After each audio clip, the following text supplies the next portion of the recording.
कधी देणार ते कधी सोडणार ते सांगा सांगा. रहिवाशांनी पाण्यासाठी पाण्याच्या टाकीवर आलो आहोत.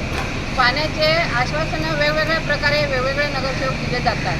पण सावरकर नगरच्या आज 92ला टाकी झालेली आहे. टाकी आम्ही फक्त बघतो, पण आम्हाला वेळेत पाणी कधीच येत नाही. टाईम तर कधीच नसतो. तो पण पाणी देतील त्यावेळेस सर्वांना देऊन राहिलेलं पाणी सावरकर नगर येतं. सावरकर नगर लोक पाण्याचे बिल भरत नाहीत का, टॅक्स भरत नाही आहेत का? मग सावरकर नगरवर हा अन्याय का? बाजूच्या ज्ञानेश्वर नगरला, लोकमान्य नगरला, इंदिरा नगरला पाणी जर मुबलक भेटतं तर मग सावरकर नगरला का नाही भेटत? मग आमच्या नगरसेवकांना निवडून दिलं पब्लिकने, मग आमचे नगरसेवक साधं पाण्याची पण पूर्तता करू शकत नाहीत. मग अर्थ काय त्याला?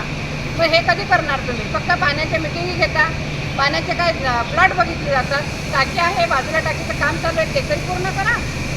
प्लॉट बघतात, पाण्याचे आश्वासनं देता, मग वेळेवर पाणी पब्लिकला देणार कधी तुम्ही? पाणी जर वेळेवर नाही भेटलं तर आता आम्ही एवढ्या संख्येने आलो. ह्याच्यानंतर अमाप संख्येने तुमच्या कार्यालयावर मोर्चे होतील, तुमच्या घरावर मोर्चे होतील. लोकांना आपण त्यांचं काही आपण राशन पाणी भरत नाही आहे, पण त्यांना ज्या सुविधा लागतात त्या सुविधा अत्यंत आवश्यक गरज ही पाण्याची आहे. पाण्याची जर पूर्तता तुम्ही करू शकत नसाल तर धन्यवाद. पब्लिकच्या वतीने मी सांगेन, खरंच तुम्ही धन्यवाद. फक्त आश्वासनं देऊन बसू नका. पाणी हे मिळालंच पाहिजे. नाही मिळालं तर अन्यथा आम्हाला मोर्चा घेऊन आम्ही महापालिकेवर पण लढू. एवढंच मी बोलेन. सावरकर नगरच्या सर्व रहिवाशांच्या वतीने सगळे पक्षाचाच मोर्चा निघालाय. जर ही पाण्याची वेळ आणि पाणी जर नाही आलं तर मोठ्या प्रमाणामध्ये रहिवाशांचा मोर्चा नगरसेवकांच्या घरावर किंवा नगरसेवकांच्या कार्यालयावर धडकेल असं मी या ठिकाणी नमूद करतो. नगरसेवक लांब राहत नाही, नगरसेवक हाकेच्या अंतरावर राहतात आहे. त्यांची कार्यालय पण फार जवळ आहेत. आणि आमचे एक नगरसेवक तर निवडून आल्या आणि आश्वासन दिलं रहिवाशांना, तुम्ही MSCBच्या बाजूचं MMRDचं मैदान टाकी बांधायला देऊ. खरं बघायला गेलं तर ते क्लस्टरसाठी मंजूर झालेलं आहे. लोकांना खोटे आश्वासनं देण्याचं काम या ठिकाणी नगरसेवक जर करत असतील तर त्याचा आम्ही या ठिकाणी तीव्र निषेध करतो. गेली अनेक वर्ष तुम्ही या विभागामध्ये निवडून येतात. आता तर EVM मशीनमुळे निवडून आलेत. जर तुम्ही निवडून जरी आले असले तरी जर ही पाण्याची समस्या जर तुम्ही सोडवू शकले नाहीत, पाण्याबरोबर अशा इतर अनेक समस्या आहेत, वाहतूक कोंडी आहेत, कचरा आहेत, अशा अनेक समस्या आहे. आम्ही ते रहिवासी उघड्यावर पाडल्याशिवाय राहणार नाही. आणि आत्ताच आम्ही या ठिकाणी कार्यकारी अभियंत्याला फोन केला होता. कार्यकारी अभियंते या ठिकाणी फोन उचलायला तयार नाही. आम्ही इकडच्या कर्मचाऱ्यांना दोष देत नाही, पण ज्या ठिकाणी टाकी आहे त्या विभागालाच पाणी नाही. भवानीनगरला पाणी आहे, लोकमान्य नगरच्या एका विभागाला पाणी आहे, मग सावरकर नगरला पाणी का नाही याचा आम्ही या ठिकाणी तीव्र निषेध करतो.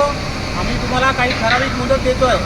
जर या मुदतीमध्ये पाण्याची वेळ आणि पाण्याची समस्या सुटली नाही तर तुमच्या कार्यालयावर किंवा घरावर हा मोर्चा मोठ्या प्रमाणात निघेल, याची तुम्ही नोंद घ्यावी. आज तर फक्त मोर्चा शिवसेना उद्धव बाळासाहेब ठाकरे पक्षाच्या वतीने आहे. यानंतर आमचा पक्ष आणि रहिवासी महिला वर्ग एकत्र येऊन हा फक्त एक तुम्हाला आम्ही एक संकेत देतो आहे, पण याचं रूपांतर उद्या आंदोलनामध्ये होऊ शकते.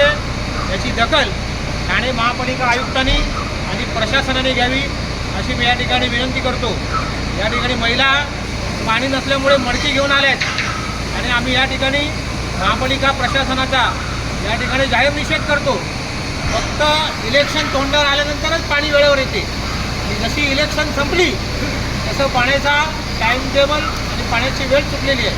त्याच्यामुळे फक्त भूलथापांना आम्ही बळी पडणार नाही याची आम्ही महापालिका प्रशासनाला आम्ही या ठिकाणी आवाहन करतो आहे. तुम्ही या आमच्या रहिवाशांची तक्रारीची नोंद घ्यावी आणि लवकरात लवकर याचा निपटारा करावा. आणि जर निपटारा जर नाही केला तर आमच्या या रहिवाशांच्या आंदोलनाला तुम्हाला सामोरं जावं लागेल अशी या ठिकाणी मी तुम्हाला आवाहन करतो. महिला या ठिकाणी या मडकी फोडून या ठिकाणी तुमच्या ठाणे महापालिका प्रशासनाचा या ठिकाणी जाहीर निषेध करतात.